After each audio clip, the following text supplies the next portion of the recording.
អ្នកផ្សងព្រេង Bear Grylls បានសម្រេចចិត្តយកជនជាតិអង់គ្លេស13នាក់ចោលនៅលើកោះដាច់ស្រយាលមួយរយៈពេល1ខែនេះពិតជាបញ្ហាប្រឈមដ៏លំបាកមែនទែនយើងឃើញពួកគេកំពុងជិះទូកនៅលើម៉ូត្រៀមឆ្ពោះទៅកាន់កោះដាច់ស្រយាលមួយនៅក្នុងមហាសមុទ្រ Pacific ដោយគ្មានជំនួយស្បៀងអាហារណាមួយឡើយដើម្បីរស់រានមានជីវិតរយៈពេល1ខែសូម្បីតែការថតកាមេរ៉ាក៏ពួកគេត្រូវធ្វើដោយខ្លួនឯងដែរនៅពេលទូកជិតចូលដល់ច្រាំងអ្នកគ្រប់គ្នាក៏បានលោតចុះពីលើទូកហើយរៀបចំដើរឡើងគោក្នុងនោះបងប៉ូលីសដែលមានវ័យចំណាស់ជាងគេបានបញ្ចេញសម្លេងបញ្ជាទៅកាន់អ្នកគ្រប់គ្នាឲ្យតម្រង់ជួរគ្នាដើម្បីកុំឲ្យមានអ្នកវង្វេងចំណែកឯ Bear Grylls ក៏រៀបចំបើកទូកចេញទៅវិញប្រឈមមុខនឹងការពិតដ៏ឃោរឃៅដែលគ្មានអ្នកក្រៅជួយពួកគេត្រូវតែស្វែងរកនៅលើកោះនេះនៅអាហារឲ្យបានគ្រប់គ្រាន់យើងឃើញពួកគេដើរលុយទឹកឡើងទៅលើកោះរបស់ដែលមាននៅក្នុងកាបូបស្ពាយមានតែឧបករណ៍ថតនិងសម្ភារៈសង្គ្រោះបឋមប៉ុណ្ណោះថែមទាំងបានរាប់បញ្ចូលនៅឧបករណ៍រួមរបស់ក្រុមផងដែរពេលវេលាចេះតែកន្លងផុតទៅបន្តិចម្ដងមិនយូរប៉ុន្មានទឹកជំនន់នឹងឡើងដល់កម្ពស់3ម៉ែត្របងនាងធំដែលបានសង្កេតឃើញស្ថានភាពនេះក៏ប្រញាប់ប្រាប់ដំណឹងនេះដល់អ្នកគ្រប់គ្នាហើយស្នើឲ្យអ្នកទាំងអស់គ្នាបន្តដើរទៅមុខបន្តិចទៀតគេឃើញគាត់បានដើរនាំមុខឡើងទៅលើទួលនេះបន្ទាប់មកអ្នកគ្រប់គ្នាក៏ឡើងតាមយ៉ាងងាយស្រួលក្រោយពីបង Tony ឡើងដល់លើទួលហើយគាត់ក៏ប្រញាប់យកកាំបិតតូចមកកាប់មែកឈើចំណែកបុរសសក់វែងនិងបុរសស្បែកខ្មៅនៅក្បែរនោះក៏ចាប់ផ្ដើមណែនាំខ្លួនប្រាប់អ្នកគ្រប់គ្នាក្រោយពីដោះស្រាយបញ្ហាទឹកជន់លិចរួចរាល់ទីបំផុតក្រុមនេះអាចឈប់សម្រាកយកកម្លាំងបានបន្តិចដោយយកចិត្តទុកដាក់លើសុជីវធម៌សង្គមពួកគេមិនបាននៅស្ងៀមនោះទេពួកគេនាំគ្នាណែនាំឈ្មោះនិងមុខរបររបស់ខ្លួនក្រោមការរុករករបស់បុរសសក់វែងនិងបុរសស្បែកខ្មៅពួកគេបានស្វែងរកឃើញដោយជោគជ័យនៅទីតាំងស័ក្តិសមសម្រាប់បោះជំរំប៉ុន្តែដោយសារមានខ្យល់ដំរីនៅគ្រប់ទីកន្លែងធ្វើឲ្យពួកគេមានការស្ទាក់ស្ទើរនឹកស្មានមិនដល់ពេលនោះពូទំពេកបានលើកគំនិតដ៏ក្លាហានមួយគឺចង់ដើរជុំវិញឆ្នេរដើម្បីរកឆ្នេរខ្សាច់ដែលស័ក្តិសមសម្រាប់បោះជំរំ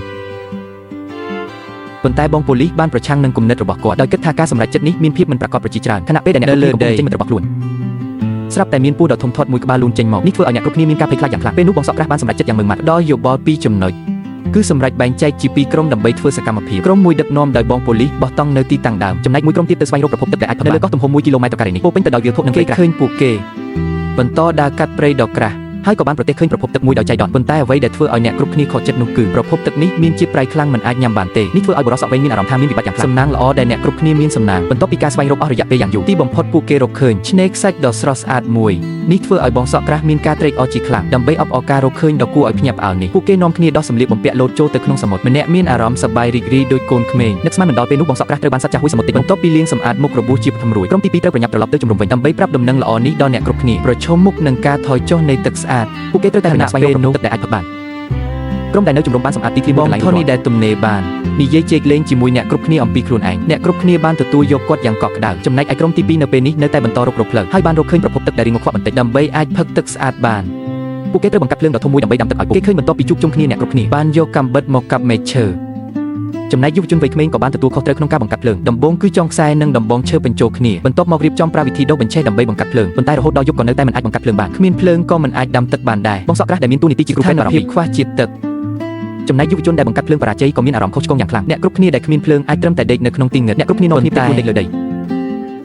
ដីដ៏រឹងធ្វើឲ្យអ្នកគ្រប់គ្នាដេកមិនបានយូរក៏ភ្ញាក់ឡើងវិញបូករួមទាំងបរិមាណទឹកផឹកដែលសល់តិចតួចផងនោះអ្នកគ្រប់គ្នានឹងធ្លាក់ចូលក្នុងហានិភ័យនៃការខ្វះជាតិទឹកប្រឈមមុខនឹងស្ថានភាពអាសន្ននេះពួកគេបានបើកការប្រជុំបញ្ជាក់ថាការបង្កាត់ភ្លើងគឺជាកិច្ចការអាទិភាពដើម្បីអាចសម្រេចភារកិច្ចនេះពួកគេបានស្ពីអេវ៉ាន់ដើរឆ្ពោះទៅកាន់ឆ្នេរខ្សាច់នៅតាមផ្លូវយុវជនបានប្រមូលមែកឈើស្ងួតការបង្កាត់ភ្លើងបរាជ័យធ្វើឲ្យគាត់មានសម្ពាធយ៉ាងខ្លាំងចំណែកសមាជិកផ្សេងទៀតក៏មិនបាននៅស្ងៀមដែរបន្ទាប់ពីស្ពីអេវ៉ាន់ដ៏ធ្ងន់មកដល់ឆ្នេរខ្សាច់អ្នកគ្រប់គ្នាស្រែកមកសប្បាយរីករាយនឹងទិដ្ឋភាពសមុទ្រដ៏ស្រស់ស្អាតពូទំពេកក៏បានរើសម្រាមដែលរសាត់មកលើឆ្នេរសម្រាប់ផ្លាស្ទិកក៏សាត់មកទៅលើឆ្នេរយ៉ាងច្រើនដូចនេះអ្នកគ្រប់គ្នាមានទាំងការដកដង្ហើមធំនិងការភ្ញាក់ផ្អើលប្រញាប់កាត់ខ្សែសំណាញ់ដែលរុំជាប់គ្នាចេញចំណែកឯបុរសថតកំភ្លុកកំប្លែងបែរជាចាប់ទុកកូនជ្រូកពណ៌ខៀវតូចមួយជាសមាជិកថ្មីទៅវិញបន្ទាប់ពីស្នាក់នៅក្នុងព្រៃដ៏ស្អុះស្អាប់មួយយប់ឆ្នេរខ្សាច់បានក្លាយជាកន្លែងដ៏ល្អសម្រាប់អ្នកគ្រប់គ្នាបំបត្តិកម្ដៅពួកគេនាំគ្នាលោតចូលទឹកសមុទ្រលេងកម្សាន្តនិងបំបត្តិកម្ដៅស្មានមិនដល់ពេលកំពុងលេងទឹកបងមានធំតែជួបគ្រោះថ្នាក់បន្តិចបន្តួចបន្ទាប់ពីអ្នកគ្រប់គ្នាជួយគ្រីគាត់មកកន្លែងម្លប់បុរសថតដែលធ្វើជាអ្នកសង្គ្រោះបឋមប្រញាប់យកឧបករណ៍មកលាងសម្អាតមុខរបួសឲ្យបងមានធំបន្ទាប់ពីរុំរបួសបឋមរួចរាល់បងមានធំក៏ត្រឡប់ទៅសម្រាកនៅក្រោមដើមឈើនេះធ្វើឲ្យអ្នកគ្រប់គ្នាដឹងថាឆ្នេរខ្សាច់តែមើលទៅជាស្ងប់ស្ងាត់ន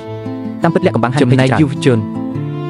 រួមជាមួយសមាជិកផ្សេងទៀតក៏បានរកឃើញអស់ស្ងួតហើយបន្តយកដំបងឈើស្ងួតមកដុសនឹងបន្ទះឈើក្រោមការប្រឹងប្រែងរួមគ្នាភ្លើងនៅតែមិនទាន់ឆេះដដែលនៅពេលថ្ងៃកាន់តែអោនអាកាសធាតុកាន់តែស្អុះស្អាប់សីតុណ្ហភាពនៅលើឆ្នេរបានកើនឡើងដល់35អង្សាសេនេះធ្វើឲ្យអ្នកគ្រប់គ្នាដែលកំពុងតែខ្វះជាតិទឹកស្រាប់កាន់តែអស់សង្ឃឹមថែមទាំងចាប់ផ្ដើមមានរោគសញ្ញានៃការខ្វះជាតិទឹកទៀតផងចំណែកយុវជននៅតែបន្តដុសបង្កាត់ភ្លើងមិនចុះតែនៅតែទទួលបរាជ័យបងប៉ូលីសដែលមានវ័យ70ឆ្នាំប្រឈមនឹងការខ្វះជាតិទឹកធ្ងន់ធ្ងរជាងនេះធ្វើឲ្យក្រុមបង្កាត់ភ្លើងកាន់តែមានសម្ពាធខ្លាំងឡើងសំណាងល្អដែលពួកគេមានសំណាងទីបំផុតតាមរយៈបទពិសោធន៍បរាជ័យជាច្រើនលើកពួកគេបានបង្កាត់ភ្លើងឆេះដោយជោគជ័យអ្នកគ្រប់គ្នានាំគ្នាអបអរដំណឹងល្អនេះចំណែកអ្នកផ្សេងទៀតក៏ប្រញាប់ទៅកន្លែងប្រភពទឹកហើយដួសទឹកដែលរីងមកខ្វក់ដាក់ចូលក្នុងធុងរៀបចំដាំទឹកកខ្វក់នេះឲ្យពុះនៅពេលពុះទ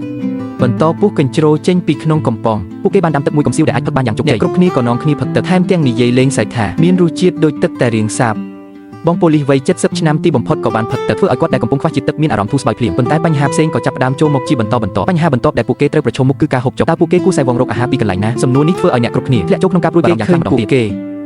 រកឃើញខ្យាដំរីតូចមួយនៅក្បែរគំនរភ្លើងនេះធ្វើឲ្យសមាជិកក្រុមដែលនៅក្បែរនោះមានភាពរំភើបយ៉ាងខ្លាំងបន្ទាប់ពីយកខ្យាដំរីទៅអាំងលើភ្លើងរួចមិត្តរួមក្រុមដែលនៅក្បែរនោះក៏ទប់សម្ដេចមិនបានស្មានមិនដល់បងសក់ក្រាស់ដ៏ក្លាហានហ៊ានយកខ្យាដំរីអាំងមកស៊ីធ្វើឲ្យអ្នកគ្រប់គ្នាស្រែកហូដោយការភ្ញាក់ផ្អើលទោះជាយ៉ាងណាពួកគេនៅតែប្រឈមខាត់អាហារដដែលតើពួកគេនឹងដោះស្រាយវិបត្តិនេះដោយរបៀបណាលុះដល់ព្រឹកថ្ងៃបន្ទាប់អ្នកគ្រប់គ្នាចាប់ផ្ដើមមានអារម្មណ៍ឃ្លានយ៉ាងខ្លាំងហើយប្រញាប់ប្រញាល់ចង់រកអ្វីដែលអាចញ៉ាំបានប្រឈមមុខនឹងស្ថានភាពខ្វះខាតអាហារយ៉ាងធ្ងន់ធ្ងរនេះអ្នកគ្រប់គ្នាមើលទៅហាក់ដូចជាគ្មានកម្លាំងកំហែងសោះដោយសារធនធានធម្មជាតិនៅលើកោះមានភាពសម្បូរបែបពួកគេត្រូវប្រើភាពឆ្លាតវៃរបស់ខ្លួនអាចចាប់សត្វធ្វើជាអាហារបានចំណែកពូទំពេកក៏បានស្នើឲ្យស្វែងរកប្រភពអាហារដែលអាចពឹងផ្អែកបានគេឃើញពួកគេបែងចែកជាក្រុមតូចដើម្បីបំបែកគ្នាធ្វើសកម្មភាពមួយក្រុមទៅរកអាហារនៅលើថ្មដាមមាត់សមុទ្រដោយសារពួកគេមិនមានបទពិសោធន៍រស់រានមានជាក់បន្ទង់ក្នុងការស្វែងរកអាហារពួកគេរៀងច្របូកច្របល់មិនដឹងត្រូវចាប់ផ្ដើមពីណាបូករួមទាំងជំរំមានកំបិតកែតែ3ប៉ុណ្ណោះដូច្នេះបងសក់ក្រាស់បានច្នៃលំពេងមានមុខ4ដោយខ្លួនឯងដោយសង្ឃឹមថានឹងអាចចំណែកនៅតាមទេសមុទ្របានកាន់តែរហ័សនិងមានប្រសិទ្ធភាពបានរកឃើញមែកឈើដែលមានភាពបត់បែនបូករួមនឹងក្រវិលកំប៉ុងទឹកក្រូចធ្វើបានជាសន្ទូចមួយគេឃើញបរិសុទ្ធស្បែកខ្មៅយកក្តាមខ្យងមកធ្វើការកែច្នៃហើយប្រើវាជានុយសម្រាប់ស្ទូចត្រីចំណែកបងសក់ក្រាស់ដែលនៅក្បែរនោះក៏ចាប់ផ្ដើមរកខ្យងរីឯបងមៀតធំកាន់សន្ទូចស្ទូចត្រីប្រឈមមុខនឹងការពិតដ៏ឃោរឃៅដែលស្ទូចមិនបានអ្វីសោះបងថូនីបានប្រើពាក្យសម្ដីកំពុងបែកអូនដែរដោយគិតថាសត្វចាប់សមុទ្រ Pelican ស៊ីអាហារច្រើនជាងខ្លួនគាត់ទៅទីណៃបរោះថតតែបន្តស្វែងរកអាហារនៅតាមបណ្ដោយឆ្នេរក៏បានរកឃើញត្រីតុកកែមួយក្បាលប៉ុន្តែដោយភ្នែករហ័សបងមៀតធំត្រីនេះមិនសូវស្រស់ទេនេះមិនមែនជាដំណឹងល្អសម្រាប់អ្នកគ្រប់គ្នានោះទេដើម្បីអាចបានញ៉ាំអាហារឲ្យបានឆ្អែតមុនពេលយប់ចូលមកដល់បរិសុទ្ធស្បែកខ្មៅនិងយុវជនវ័យក្មេងបែរជាសម្លឹងមើលទៅសត្វចាប់សមុទ្រពេលឃើញសត្វចាប់សមុទ្រទម្លាក់ត្រីដែលទើបនឹងចាប់បានបរិសុទ្ធស្បែកខ្មៅក៏ហៅមិត្តរួមក្រុមឲ្យប្រញាប់យកចំពាមករួចរួមគ្នាធ្វើសកម្មភាពចាប់ត្រីប៉ុន្តែទីបំផុតត្រីដ៏ឆ្លាតវៃនៅតែអាចរត់រួចខ្លួនបានអ្នកគ្រប់គ្នាអាចត្រឹមតែស៊ីខ្យងដែលរើបានដើម្បីកុំឲ្យដាច់ពូស្លាប់ពួកគេអង្គុយនៅក្បែរគំនរភ្លើងដែលកំពុងឆេះសន្ធោសន្ធៅប្រឈមមុខនឹងការពិតដ៏ឃោរឃៅដែលយូរហើយនៅតែគ្មានអាហារក្នុងចិត្តអ្នកគ្រប់គ្នាពោពេញដោយក្តីកំសត់និងចង់យកលុះដល់ថ្ងៃបន្ទាប់គ្រប់គ្នាចាប់ផ្ដើមព្រួយបារម្ភអំពីអាហារពេលបន្ទាប់របស់ពួកគេពិបាកនឹងរកកម្លាំងដើម្បីទៅធ្វើកិច្ចការផ្សេងណាស់ពេលនោះបងប៉ូលីសបានប្រមូលផ្ដុំអ្នកទាំងអស់គ្នាមិនត្រឹមតែរាប់បញ្ចូលឧបករណ៍ដែលគ្រប់គ្នាកំពុងមាននាពេលបច្ចុប្បន្នថែមទាំងក្រុមធ្វើដំណើរទៅកន្លែងឆ្ងាយជាងនេះដើម្បីស្វែងរកទៅឆ្នេរសមុទ្រ4ផ្សេងទៀតដើម្បីធ្វើការរុករកទោះជាយ៉ាងណានៅលើកោះគឺពោពេញទៅដោយគ្រោះថ្នាក់មិនត្រឹមតែមានសត្វក្រពើ Cayman ដែលមានកម្លាំងខ្លាំងដូចតៅ3ក្បាលថែមទាំងមានផ្លែប៉ោមរណៈ Death Apple ដែលមានជាតិពុលខ្លាំងទាំងនេះទាមទារឲ្យពួកគេធ្វើការសង្កេតនិងបែងចែកឲ្យបានច្បាស់លាស់ធ្វើត្បិតតែបច្ចុប្បន្នពួកគេមិនទាន់រកអាហារបានគ្រប់គ្រាន់ប៉ុន្តែពួកគេអាចស្វែងរកវត្ថុមានប្រយោជន៍ពីសំណល់ផ្លាស្ទិកដែលរសាត់មកទៅលើច្រាំថែមទាំងមានសំណាងបានប្រទេសឃើញសំណាញ់នេសាទដែលជាប់គាំងបន្ទាប់ពីស្រាយសំណាញ់និងប្រមូលវាទុករួចតាមកំហែងរបស់រដ្ឋបានរកឃើញផ្លែដូងស្រស់បន្ទាប់ពីបានដំឡើងឧបករណ៍ដែលមាននៅក្នុងដៃរួចពូមុខវែងអាចបេះផ្លែដូងពីលើដើមបានដោយជោគជ័យចំណែកឯពូទំពេកនៅក្បែរនោះក៏បានរើសមុខសុវត្ថិភាពអាចបេះផ្លែដូងបានយ៉ាងច្រើនដោយជោគជ័យទឹកដូងដប់អែមត្រជាក់ធ្វើឲ្យអ្នកគ្រប់គ្នាមានអារម្មណ៍រីករាយប៉ុន្តែមានតែទឹកដូងគឺមិនគ្រប់គ្រាន់ទេពួកគេចាំបាច់ត្រូវស្វែងរកប្រភពអាហារបន្ថែមទៀតគេឃើញបរិសុទ្ធស្បែកខ្មៅចង់ដុតផ្លាស្ទិកជាប់ជាមួយសំណាញ់ប្រើសំណាញ់ចំណែកឯពូទំពេកដែលមានអាជីពជាពេទ្យធ្មេញបានយកធ្យូងមកធ្វើជាថ្នាំដុសធ្មេញជួយការពារសុខភាពធ្មេញរបស់អ្នកគ្រប់គ្នាគោលដៅបន្ទាប់របស់ពួកគេគឺការប្រើប្រាស់សំណាញ់នេសាទដែលទើបរាវរកឃើញបន្ទាប់មកមានការត្រួតពិនិត្យដោយបងមៀតធំដ៏វៃឆ្លាតគេឃើញពួកគេយកសំណាញ់ទៅដាក់នៅតំបន់ទឹករាក់បន្ទាប់មកក៏អង្គុយរងចាំត្រីសមុទ្រជាប់ដោយក្រោយពីរយៈពេល2ម៉ោងបានកន្លងផុតទៅអ្នកគ្រប់គ្នានាំគ្នារុះរើសំណាញ់ដែលបានដាក់ប៉ុន្តែអ្វីដែលគួរឲ្យខកចិត្តនោះគឺពួកគេមិនបានចាប់បានត្រីសមុទ្រសូម្បីតែមួយក្បាលនេះធ្វើឲ្យពូសក់ក៏មានអារម្មណ៍ព្រៀមក្រំដែរបន្ទាប់ពីត្រឡប់មកវិញដោយដៃទេពួកគេដែលកំពុងតែឃ្លានយ៉ាងខ្លាំងស្រាប់នឹងត្រូវទ្រាំឃ្លានមួយយប់ទៀតថែមទាំងអង្គុយជុំគ្នាពិភាក្សាអំពីអាហារដែលពួកគេចូលចិត្តជាងគេនេះធ្វើឲ្យបរិសុទ្ធសក់វែងដែលកំពុងតែឃ្លានកាន់តែខ្វាយខ្វល់តតែព្រះអាទិត្យលិចបាត់ពីផ្ទៃសមុទ្របន្តិចម្ដងពេលវេលាក៏ឈានចូលដល់ព្រឹកថ្ងៃបន្ទាប់ចំណែកបរិសុទ្ធស្បែកខ្មៅដែលកំពុងតែឃ្លាននៅតែចង់ចាប់សត្វចាប់សមុទ្រថែមទាំង4អ្នកផ្សេងទៀតរៀបចំយកដុំធំគប់វាឲ្យសន្លប់ប៉ុន្តែបរិសុទ្ធសក់វែងគប់មិនចំគោលដៅធ្វើឲ្យសត្វចាប់សមុទ្រភ្ញាក់ផ្អើលហាចេញទៅបាត់ឯដៃរបស់គាត់ក៏ហាក់ដូចជាមានរបួសផងដែរបងសក់ក្រាស់នៅក្បែរនោះបានពិនិត្យមើលដៃរបស់បរិសុទ្ធសក់វែងឃើញថាកូនដៃរបស់គាត់មានបញ្ហាបន្តិចបន្តួចការដែលខកខានអាហារមួយពេលទៀតធ្វើឲ្យពួកគេអស់សង្ឃឹមយ៉ាងខ្លាំងចំណែកបងមៀតធំដ៏វៃឆ្លាតក៏បានកត់សម្គាល់ឃើញថាសមាជិកក្រុមហាក់ដើម្បីដោះស្រាយបញ្ហាខ្វះខាតអាហារនៅចំពោះមុខនេះពួកគេបានរៀបចំឈ្មោះទៅកាន់ព្រៃកោងកាំងដើម្បីបបបាញ់អាហារចំណែកបរិសុទ្ធស្បែកខ្មៅនិងអ្នកផ្សេងទៀតក៏មិនបាននៅស្ងៀមដែរពួកគេយកសំណាញ់ទៅដាក់នៅតំបន់ទឹករាក់ម្ដងទៀតក្រុមដែលឈ្មោះទៅព្រៃកោងកាំងនៅតែមិនទទួលបានលទ្ធផលអ្វីសោះអ្នកអង្គុយនៅក្បែរគំនរភ្លើងមានកែវភ្នែកហាក់ដូចជាស្លក់ស្លាំងបន្តិចប្រសិនបើពួកគេមិនអាចស្វែងរកអាហារបានទេនាពេលបន្ទាប់ដើម្បីបង្កើនអត្រាជីវិតនៅលើកោះក្នុងការចាប់ត្រីពួកគេបានទុកសំណាញ់នៅក្នុងសមុទ្រពេញមួយយប់បន្ទាប់មកគឺត្រូវផ្ទៀងផ្ទាត់ថាតើពួកគេមានសំណាញ់គ្រប់គ្រាន់ពួកគេពិតជាមានសំណាងចាប់បានត្រីប៉ុន្មានក្បាលមែនអ្នកគ្រប់គ្នាដែលមិនបានញ៉ាំមានភាពរំភើបយ៉ាងខ្លាំងនេះក៏ធ្វើឲ្យបងមៀតធំបានធូរទ្រូងបន្តិចគេឃើញបងថូនីយកកន្ត្រៃមកធ្វើត្រីបន្ទាប់ពីប្រឡាក់សាច់ត្រីជាមួយអំបិលនិងច្របាច់ក្រូចឆ្មាបន្តិចរួចគាត់ក៏យកត្រីទៅអាំងលើភ្លើងនៅពេលមានអាហារញ៉ាំអ្នកគ្រប់គ្នាក៏មានអារម្មណ៍ធូរស្រាលហើយនិយាយលេងអំពីប្រធានបទផ្សេងយ៉ាងសប្បាយរីករាយឆ្លងកាត់ការអត់ឃ្លាននិងភាពអស់សង្ឃឹមជាច្រើនថ្ងៃទីបំផុតពួកគេបានញ៉ាំសាច់ត្រីតែរសជាតិរបស់សាច់ត្រីមិនឆ្ងាញ់ដូចអ្វីដែលពួកគេនឹកគិតនោះទេតាមពិតដោយសារសាច់ត្រីទុកយូរបន្តិចធ្វើឲ្យសាច់ត្រីរាងស្អុយរលួយធ្វើឲ្យអ្នកគ្រប់គ្នាពិបាកនឹងលេបចូលមែនទែនលុះដល់ថ្ងៃបន្ទាប់ចូលមកដល់អារម្មណ៍និងស្មារតីរបស់អ្នកគ្រប់គ្នាមើលទៅហាក់ដូចជាធ្លាក់ចុះបន្តិចចំណែកបរិសុទ្ធស្បែកខ្មៅរេកកោងបានចំឈ្មោះទៅកាន់បន្ទាប់ពីទៅដល់កន្លែងដែលដាក់សំណាញ់កាលពីយប់មិញពួកគេសង្កេតឃើញថាទឹកសមុទ្រនៅទីនេះបានស្រកអស់ទៅហើយប៉ុន្តែនេះមិនទាន់ជារឿងអាក្រក់បំផុតទេពួកគេថែមទាំងបានប្រទះឃើញសត្វកំពុងសម្លឹងមើលពួកគេនៅក្បែរនោះប្រឈមមុខនឹងសត្វធំដែលកំមនឹងបានជួបនេះពួកគេចង់ចាប់សម្លាប់ក្រពើដើម្បីបំពុនក្រពើឃើញខ្សែទាក់របស់ពូមុខវែងទាក់ជាប់មាត់ក្រពើដោយជោគជ័យដោយមានជំនួយពីមនុស្សមួយចំនួន ពួកគេអាចអូសក្រពើមកកាន់ទីវាលមួយដោយជោគជ័យបន្ទាប់ពីពូមុខវែងគ្រប់គ្រងក្រពើបានហើយបរិសស្បែកខ្មៅក៏យកខ្សែមកចងមាត់ក្រពើឲ្យជាប់រួចចងជើងទាំង4របស់ក្រពើឲ្យជាប់នឹងខ្សែបន្ទាប់មកពួកគេក៏នាំយកចំណងដៃនេះរៀបចំត្រឡប់ទៅជំរុំវិញការរុករកយ៉ាងលំបាកអស់ជាច្រើនថ្ងៃនេះជាលើកទី1ហើយដែលពួកគេទទួលបានសត្វព្រៃដ៏ធំបែបនេះធ្វើឲ្យអ្នកគ្រប់គ្នានៅជំរុំមានការសប្បាយចិត្តរត់មកស្វាគមន៍អ្នកដែលចាប់បានអាហារគឺបរិសស្បែកខ្មៅនិងពូមុខវែងបន្ទាប់ពីបានអួតបង្ហាញពីលទ្ធផលនៃការបរបាញ់ដល់អ្នកជំនុំត្រូវបានជ្រើសរើសជាអ្នកទទួលខុសត្រូវក្នុងការសម្លាប់សត្វក្រោយពីចាត់ចែងរួចរាល់អ្នកឲ្យការសោកស្ដាយនឹងដឹងគុណចំពោះការក្រោយពីសម្រក់ទឹកភ្នែកមួយសន្ទុះពួកគេក៏រៀបចំបង្កាត់ភ្លើងអាំងសាច់ក្រពើអ្នកដែលឃ្លានជាយូរមកហើយទីបំផុតបានញ៉ាំឆ្អែតបន្តិចដល់យប់ចូលមកដល់អ្នកគ្រប់គ្នានាំគ្នាអង្គុយជុំវិញគំនរភ្លើងចូលគេងដោយសារជើងរបស់បរិសសក់វែងនៅគៀកនឹងភ្លើងពេកក្រោយពីមានការរំលឹកពីអ្នកគ្រប់គ្នាបរិសសក់វែងបែរជាងងក់ងល់ដែលចេញពីជំរំទៅវិញបន្ទាប់ពីបងប៉ូលីសបានលួងលោមគាត់ឲ្យត្រឡប់មកវិញសកម្មភាពនិងសម្លេងរបស់អ្នកទាំងពីរបែរជារំខានដល់អ្នកផ្សេងទៀតលុះដល់ថ្ងៃបន្ទាប់ចូលមកពេលវេលាគេងរបស់អ្នកគ្រប់គ្នាគឺមានត្រឹមតែ2ម៉ោងប៉ុណ្ណោះទោះបីជាអ្នកគ្រប់គ្នាបានញ៉ាំឆ្អែតនិងមានអារម្មណ៍តែបញ្ហាដែលពួកគេកំពុងប្រឈមមិនមែនមានតែការខ្វះខាតការគេងមួយមុខនេះទេនៅលើខ្លួនរបស់មនុស្សគ្រប់រូបសុទ្ធតែត្រូវសត្វល្អិតខំជាច្រើននេះធ្វើឲ្យពួកគេមានអារម្មណ៍រមាស់និងពិបាកណែបរិសសក់វែងដ៏ឆ្លាតវៃក៏បាននឹកឃើញវិធីមួយនោះគឺនៅពេលគេងត្រូវយកក្រណាត់មកគ្រប់បាំងបូករួមទាំងការខិតខំប្រឹងប្រែងរបស់បរិសសក់វែងក្នុងការសម្របខ្លួនចូលជាមួយក្រុមយុវជនដែលចូលចិត្តនិយាយកំ pl ែងម្នាក់នេះក៏ទទួលបានការចូលចិត្តពីអ្នកតែបរិយាកាសដ៏អាក្រក់បានលីឡំចូលគ្នាធ្វើឲ្យបរិសសក់វែងបាត់បង់ធម៌ពលដែលគួរតែមានសម្រាប់វ័យរបស់គាត់យ៉ាងណាមិញមិត្តរួមក្រុម12អ្នកផ្សេងទៀតក៏មិនមានស្ថានភាពល្អជាងគាត់ក្រពើដែលចាប់បាននោះត្រូវបានហូបអស់ហើយពូមុខវែងក៏បានចេញមុខមកនិយាយការពិតគាត់គិតថាសំណាញ់នេសាទនេះមិនអាចចាប់ត្រីសមុទ្របានទេពួកគេត្រូវតែមានប្រភពអាហារផ្សេងទៀតទើបអាចរស់រានមានជីវិតបន្តទៅទៀតបានដើម្បីអាចមានអាហារបំពេញក្រពះរបស់ពួកគេមនុស្សជាច្រើនបានលោតចូលសមុទ្ររៀបចំទាញសំណាញ់ឡើងមកវិញប៉ុន្តែបរិសសក់វែងបែរជាឈរស្ងៀមមិនធ្វើអ្វីសោះនៅក្បែរនោះនេះក៏ព្រោះតែគាត់ខ្លាចថាសំណាងមិនល្អអាចធ្វើឲ្យគាត់លង់ទឹកស្លាប់ទោះជាយ៉ាងណាយុវជនក៏បានយកត្រីដែលចាប់បានអ្វីដែលធ្វើឲ្យអ្នកគ្រប់គ្នាខកចិត្តត្រីដែលពួកគេចាប់បានសុទ្ធតែមានក្លិនស្អុយចម្លែកដើម្បីអាចរកអ្វីដែលអាចញ៉ាំបានក្រុមពូមុខវែងរៀបចំចូលទៅក្នុងព្រៃប៉ុន្តែបរិសសក់វែងបែរជាដើរលេងតាមឆ្នេរខ្សាច់ម្នាក់ឯងនេះធ្វើឲ្យពូសក់មានការព្រួយបារម្ភចំពោះគាត់យ៉ាងខ្លាំងទំនាក់ទំនងរបស់អ្នកគ្រប់គ្នាក៏កាន់តែមានភាពតានតឹងឡើងបូករួមទាំងកម្ដៅថ្ងៃនិងបរិយាកាសស្អុះស្អាប់ផងនោះ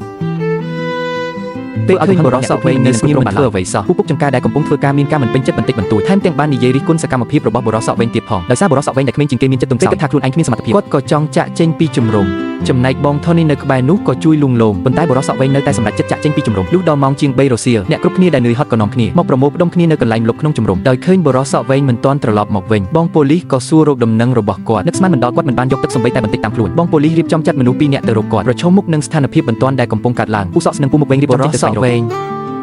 ដើរតាមឆ្នេរសមុទ្រស្វែងរកយ៉ាងណាជ្រៅបរិសធាត់